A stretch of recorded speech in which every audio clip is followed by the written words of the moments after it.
मुलांनो, आज आपण दुसरा टॉपिक बघणार आहोत पहिल्या चॅप्टरमधला. तो आहे जॉईनिंग ऑफ स्ट्रोक्स. तो जॉईनिंग ऑफ स्ट्रोक्स बघण्यापूर्वी आपण एकदा रिवाईज करूया की किती प्रकारचे स्ट्रोक्स आहेत, त्यांचे उच्चार काय आहेत. तर एकूण 24 कॉन्सोनंट्स आहेत. ते आहेत पी बी, टी डी, चे जे, के के, एफ व्ही, इथ दी, एस झी, इश जी, एम एन, इंग, एल आर, वे, ये, हे. तर ह्यांचा उच्चार कसा होतो आपण पुन्हा एकदा बघूया. प, ब, ट, ड, च, ज, क, ग, फ, व, थ, द, स, झ, श, झ, नंतर म, न, इंग, ल, र, व, य, ह असे त्याचे उच्चार होतात. त्याचे साऊंड इथे दिले. पॉटमध्ये प येतो, बॅटमध्ये ब, टूलमध्ये ट, डे, ड, चूमध्ये च, जॉयमध्ये ज, कॅन आणि किल स्पेलिंग डिफरंट असेल तरी त्याचा उच्चार क होतो. गोमध्ये ग, नंतर फीमध्ये फ, व्हेरीमध्ये व, थ्रोमध्ये थ, नंतर आहे अदरमध्ये द, सेलो किंवा सी दोन स्पेलिंग्स येतात पण त्याचा उच्चार मात्र स होतो. जीमध्ये झ, शूमध्ये श, व्हिजनमध्ये झन मध्ये झ, मेनमध्ये म, नोजमध्ये न, लंगमध्ये इंग, लंग, इंग, लोनमध्ये ल, रोल, र, वेमध्ये व, येलोमध्ये य, हॉटमध्ये ह. हे झाले उच्चार त्याचे. आणि आपण पुन्हा एकदा बघूया त्याची मोशन कशी आहे. पी बी, टी डी, चे जे हे कसे आहेत, डाऊनवर्ड आहेत.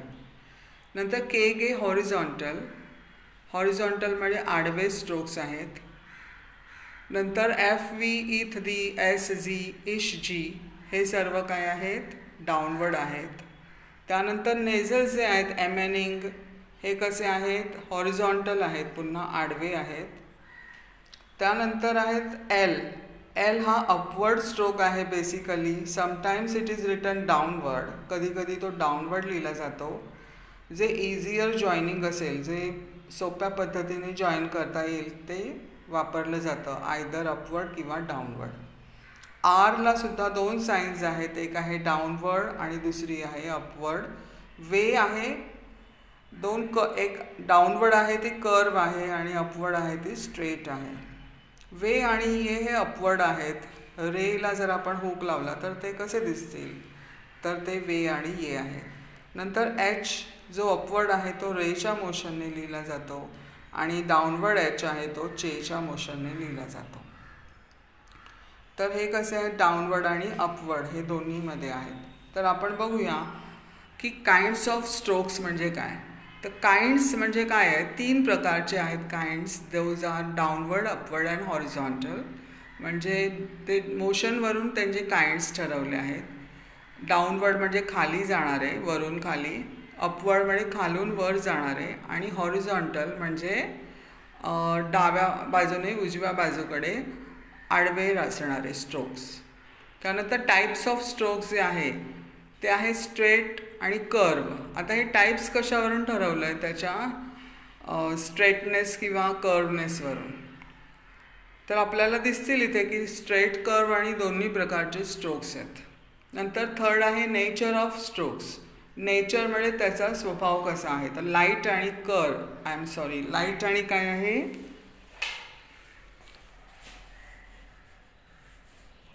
हेवी. लाईट आणि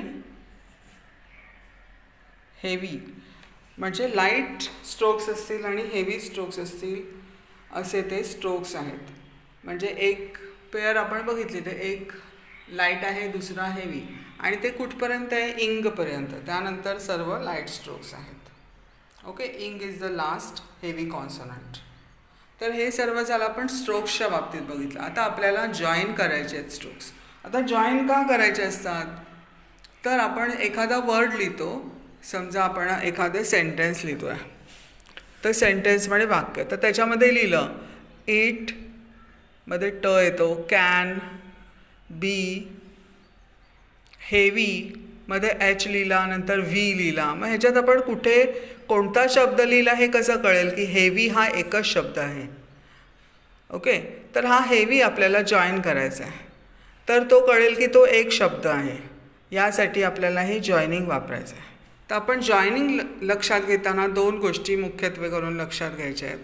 रूल्स काय आहेत जॉईन करताना? पहिला रूल आहे ऑल द जॉईंट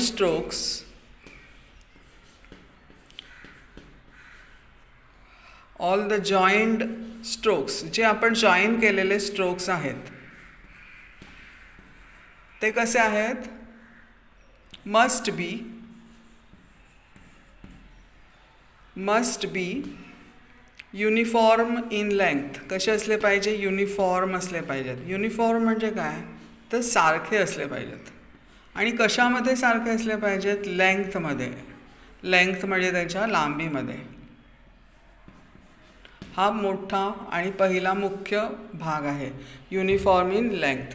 दुसरा जो आहे तर आपण काय म्हणतो की आपण हात उचलता कामा नये जोपर्यंत आपलं जॉईनिंग पूर्ण होतं. While joining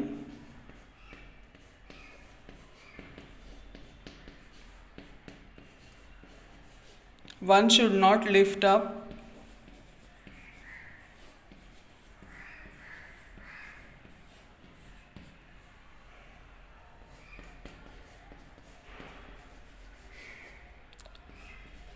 pencil or hand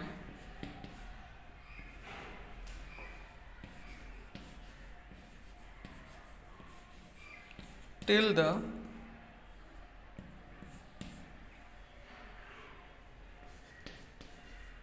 whole joining is completed.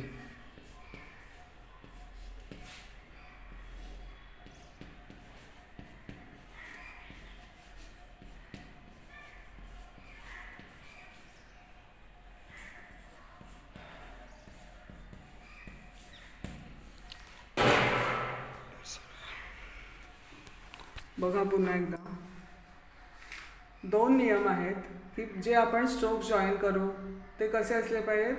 Uniform असले पाहिजेत. आणि दुसरी गोष्ट सुद्धा महत्त्वाची, आपण जेव्हा जॉईनिंग करू तेव्हा हात किंवा पेन किंवा पेन्सिल जे आपण हातात धरलेलं असेल ते उचलता कामा नये जोपर्यंत आपलं जॉईनिंग पूर्ण होत आहे. तर आता आपल्याला एच हेवीमध्ये जो एच आणि व्ही आहे तो एकत्र लिहायचा आहे.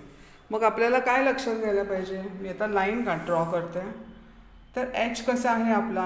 अपवर्ड आहे, बरोबर. आणि त्याच्यानंतर व्ही कसा आहे? तर तो डाऊनवर्ड आहे. हात उचलला का मी? नाही उचलला. म्हणजे एच जो आहे तो अपवर्डच आला आणि व्ही तिथे जॉईन केल्यानंतर डाऊनवर्डच आला. म्हणजे त्याची मोशन नाही बदलली. दिस इज ऑल्सो इम्पॉर्टंट.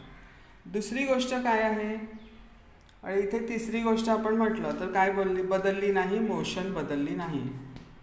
ओके, त्याची म्हणजे जो अपवर्ड आहे तो अपवर्डच राहिला, जो डाऊनवर्ड आहे तो डाऊनवर्डच राहिला. चौथी गोष्ट कोणती आहे की त्याचा स्ट्रेटनेस किंवा कर्व बदललेला नाही त्याचा. ओके, स्ट्रेटनेस किंवा कर्वनेस तसाच आहे. म्हणजे स्ट्रेट एच हा स्ट्रेट आहे, व्ही कर्व आहे, तर तो तसाच राहिला. आणि पाचवी गोष्ट कोणती आहे की लाईट स्ट्रोक्स लाईटच राहिलेले आहेत आणि हेवी स्ट्रोक हेवीच राहिलेले आहे. हे सुद्धा तुम्हाला लक्षात घ्यायचं आहे. तीन गोष्टी, या दोन गोष्टी तर तुम्हाला पुस्तकात दिलेल्या आहेत. त्या म्हणजे कोणत्या की तुम्ही जे स्ट्रोक जॉईन करणार त्याची लेंथ सारखी असली पाहिजे, जी आपली इथे दिसते सारखीच आहे, बरोबर. त्याच्यानंतर काय आहे? While joining one should not lift up pen pencil or hand till the whole joining is completed. म्हणजे कोणी हात किंवा पेन पेन्सिल जे आपल्या हातात आहे ते उचलायचं नाही. तर बघितलं असेल मी जॉईनिंग करताना मी हात उचललेला नव्हता. त्यानंतर ज्या अनसेड म्हणजे न सांगितलेल्या गोष्टी आहेत त्याच्यामध्ये रूल्समध्ये, त्या कोणत्या आहेत? मोशन तुमची सेम राहिली पाहिजे. म्हणजे जो आता टी आणि चे जॉईन करायचं आहे तुम्हाला, तर टी जिथे संपेल तिथेच तुम्हाला चे जॉईन करायचं आहे. नाहीतर मग टी संपला मग हात उचलून तुम्ही चे लिहिला तर हे चुकीचं आहे. टी जर डाऊनवर्ड आहे तर तो जिथे संपतो तिथेच चे चालू होईल. ओके. जिथे टी झाला आहे तिथे चे चालू होईल. तो टी उचलून हात आपण चे लिहिणार नाही आहोत, तर हे चुकीचं असेल. त्या पद्धतीने म्हणजे आपली मोशन बदलता कामा नये, स्ट्रेटनेस किंवा कर्वनेस बदलता कामा नये, आणि लाईट आणि हेवी हे सुद्धा बदलता कामा नये. लाईट स्ट्रोक लाईटच राहिला पाहिजे आणि हेवी स्ट्रोक हेवी राहिला पाहिजे. तर हे होतं जॉईनिंग ऑफ स्ट्रोक्स, आणि हा पहिला चॅप्टर इथे संपलेला आहे.